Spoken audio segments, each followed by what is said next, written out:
नमस्कार, मी गिरीश निकम. महाराष्ट्र देशा या विशेष कार्यक्रमात आपल्या सर्वांचं स्वागत. या कार्यक्रमात घेऊया राज्य सरकारनं राज्याच्या विकासाच्या दृष्टीनं या आठवड्यात घेतलेल्या काही महत्त्वाच्या निर्णयांचा आढावा. सुरुवातीला राज्यातील शेतकऱ्यांसाठी एक आनंदाची बातमी. जून ते सप्टेंबर दरम्यान अनेक जिल्ह्यांमध्ये शेतकऱ्यांचं पुरामुळे मोठ्या प्रमाणात नुकसान झालं होतं. या शेतकऱ्यांकडील कर्ज वसुलीला 1 वर्षाची स्थगिती देण्यात आली. त्याच बँकेच्या कर्जाचं पुनर्गठन करण्याचे आदेशही राज्य सरकारनं दिले. राज्य सरकारच्या या निर्णयामुळे लाखो शेतकऱ्यांना मोठा दिलासा मिळणार आहे. बिबट्यांची संख्या नियंत्रणात आणण्यासाठी केंद्र सरकारनं नसबंदी करण्याला परवानगी दिली. त्यासाठी इम्युनो कॉन्ट्रासेप्टिव्ह पद्धतीचा अवलंब करण्यात येणार आहे. सध्या केवळ जुन्नर वनपरिक्षेत्रापुरतीच ही परवानगी मिळालेली आहे. प्रायोगिक तत्वावर वन्य अधिवासातील 115 बिबट्यांच्या नसबंदीला प्राधान्य दिले जाणार आहे. पहिल्या टप्प्यात 5 बिबट्यांवर प्रयोग होणार आहे. हा प्रयोग यशस्वी झाल्यास अहिल्यानगर आणि नाशिकमध्येही नसबंदीचा प्रस्ताव दिला जाईल. पुणे जिल्ह्यात यासाठी 11 कोटी रुपयांची तरतूद करण्यात आली आहे. संविधान दिनाचं औचित्य साधत संविधानाचे शिल्पकार भारतरत्न डॉक्टर बाबासाहेब आंबेडकर यांच्या पुतळ्याचं युनेस्कोच्या पॅरिसमधील मुख्यालयाच्या प्रांगणात अनावरण करण्यात आलं. राज्य सरकारनं युनेस्कोच्या मुख्यालयाला डॉक्टर बाबासाहेब आंबेडकर यांचा पुतळा भेट म्हणून दिलाय. हा तमाम भारतीयांसाठी अभिमानाचा असल्याची प्रतिक्रिया मुख्यमंत्री देवेंद्र फडणवीस यांनी दिली. युनेस्को संबंधित सर्व पदाधिकाऱ्यांचे मुख्यमंत्र्यांनी आभार मानले. याआधी डॉक्टर बाबासाहेब आंबेडकर यांचे लंडन येथील घर खरेदी करून राज्य सरकारनं तिथं संग्रहालय उभारलेलं आहे. तसंच जपानमधील कोयासान विद्यापीठामध्ये देखील डॉक्टर बाबासाहेबांचा पुतळा उभारलाय. नाशिक त्र्यंबकेश्वर येथील सिंहस्थ कुंभमेळा 2026 ची तयारी अगदी जोरदार सुरू आहे.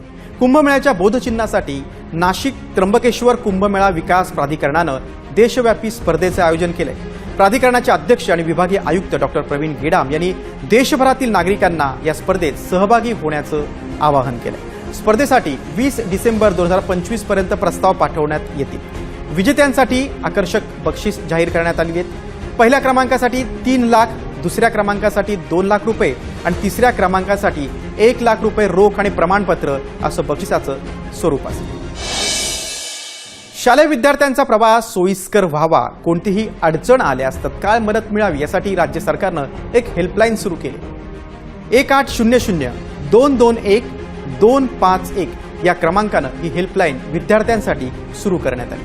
शाळा तसंच महाविद्यालयातील विद्यार्थी आणि विद्यार्थिनींना एसटी प्रवासात काही अडचण आली किंवा बस वेळेवर आली नाही किंवा अचानक रद्द करण्यात आली तर योग्य मदत मिळावी यासाठी एसटी महामंडळानं ही हेल्पलाईन सुरू केली. तब्बल 14 वर्षांच्या प्रतीक्षेनंतर मीरा भाईंदरच्या रहिवाशांना मेट्रो सेवा मिळणार आहे. परिवहन मंत्री प्रताप सरनाईक यांनी याची माहिती दिली. मीरा रोडमधील दहिसर ते काशीबिरा दरम्यान असलेल्या मेट्रो मार्गिकेचं काम पूर्ण झालंय. लवकरच ती प्रवाशांच्या सेवेत दाखल. आयएएस अधिकारी राजेश अग्रवाल यांनी राज्याच्या मुख्य सचिव पदाचा पदभार स्वीकारलाय. मावळते मुख्य सचिव राजेश कुमार यांच्या निवृत्तीनंतर 89 बॅचचे अग्रवाल या सर्वोच्च प्रशासकीय पदावर त्यांची आता नियुक्ती झालेली आहे. अग्रवाल यांनी राज्य आणि केंद्र सरकारमध्ये विविध प्रशासकीय पदं भूषवलेली आहेत. तसंच तंत्रज्ञान, वित्त आणि प्रशासन या क्षेत्रात त्यांचा व्यापक अनुभव आहे. National book trust India, zero mile youth foundation आणि महाराष्ट्र शासन यांनी एकत्रितपणे आयोजित केलेल्या नागपूर पुस्तक महोत्सवात कोट्यावधींची उलाढाल झाली. या महोत्सवाला 5.5 लाख नागरिकांनी भेट दिली. देशभरातील 300 प्रकाशकांची तब्बल 15 लाख पुस्तकं या प्रदर्शनात मांडण्यात आली होती. देशभरामध्ये पुन्हा एकदा पुस्तकांच्या संदर्भातली गोडी हे निर्माण करण्याचं काम, देशामधल्या वाचन संस्कृतीला पुनर्स्थापित करण्याचं काम हे या ठिकाणी एनबीटीने केलंय. वेगवेगळे दोहे पाहिलेले आहे, साहित्य पाहिलेले आहे आणि वेगवेगळे इंग्लिश आहे, त्याच्यात मॉरल स्टोरीज आहे, काही शिकू शकता आम्ही. छान छान पुस्तके आहे इथे. म्हणजे आपण मोबाईल न बघता पण आपण पुस्तक बघू शकतो, हे आम्हाला आज पाहायला मिळालं. महाराष्ट्र देशा या कार्यक्रमात इथेच थांबतोय. पुन्हा भेटूयात. तोपर्यंत नमस्कार.